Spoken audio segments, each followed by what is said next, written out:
মোহাম্মদ নিজামুদ্দিন, নাজিবুদ্দিন, ওরপর টুলু মণ্ডল, তার বাড়িতেও অনেক হদিশ পাওয়া যাচ্ছে সোনা গয়না সম্পত্তি। পশ্চিমবঙ্গ তো সোনার খনি, সোনার কেল্লা বানিয়ে দিয়ে গেছে মুখ্যমন্ত্রী। এটা মমতা বন্দ্যোপাধ্যায়ের নেতৃত্বে ১৫ বছর যাবৎ কিছু মানুষের যা উত্থান হয়েছে সেটা ভারতবর্ষের অন্যান্য মানুষের কাছে ঈর্ষণীয় হয়ে গেছে। অর্থনৈতিক ব্যবস্থা তো ভালোই ছিল এর আগে, এগুলো তারই প্রমাণ। তবে এদের যুগ শেষ। দাদা, ২ দশক পরে তসলিমা নাসরিন বাংলায় পা রাখলেন। তিনি সোশ্যাল মিডিয়াতে পোস্ট করছেন এবং আপনাদের ধন্যবাদ জানাচ্ছেন। তসলিমা নাসরিনকে বাংলায় পাকাপাকি ভাবে থাকার বন্দোবস্ত বা আহ্বান বা কোনো না, আমরাও তো রাজ্যসভায় প্রশ্ন করেছিলাম যে কেন তসলিমা নাসরিন বাংলায় ফিরতে পারবেন না।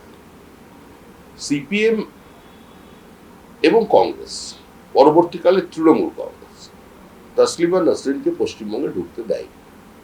যিনি ওপার বাংলার সংখ্যালঘুদের কথা, তাদের আর্তচিৎকার, তাদের বেদনা, তাদের চোখের জল, তাদের রক্ত আজকে তার উপন্যাসের মধ্যে, গল্পের মধ্যে ফুটিয়ে তুলেছেন এবং যিনি মৌলবাদের বিরুদ্ধে যুদ্ধ ঘোষণা করেছেন, তিনি পশ্চিমবঙ্গে আসবেন। কারণ তিনি বাংলায় কথা বলেন, বাংলায় স্বপ্ন দেখেন, বাংলায় কবিতা লেখেন, বাংলায় সাহিত্য চর্চা করেন।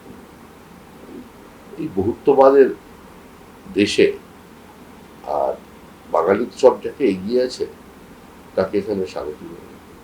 এখানে যদি জয়া হাসান থাকতে পারেন তাহলে তসলিমা নাসরিন কেন থাকতে পারে? শিক্ষাক্ষেত্রে একটা অর্ডার এসছে, এতদিন পর্যন্ত বিশ্ববিদ্যালয়গুলোর কর্মসমিতিতে শুধুমাত্র অধ্যাপকরা থাকতেন। এই অধ্যাপকদের সকলেরই কোনো না কোনো পলিটিক্যাল অ্যাফিলিয়েশন ছিল। একটা এবার নতুন অর্ডার এসছে যে এই কর্মসমিতিতে সরকারি আমলা থাকবে। এই ধরনের নির্দেশের প্রয়োজনীয়তা কোথায়?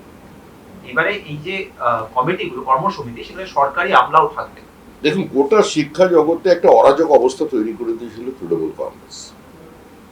সরকারকে তো বিভিন্ন ধরনের এক্সপেরিমেন্ট করতে হয়। আমরা এই পরিস্থিতির বদল করতে চাইছি, শিক্ষাঙ্গনে শান্তি ফেরাতে চাইছি এবং সেই লক্ষ্যে আমাদের শিক্ষা মন্ত্রক কাজ করছে। একটু অপেক্ষা করুন, দেখবেন পরিবর্তন হবে।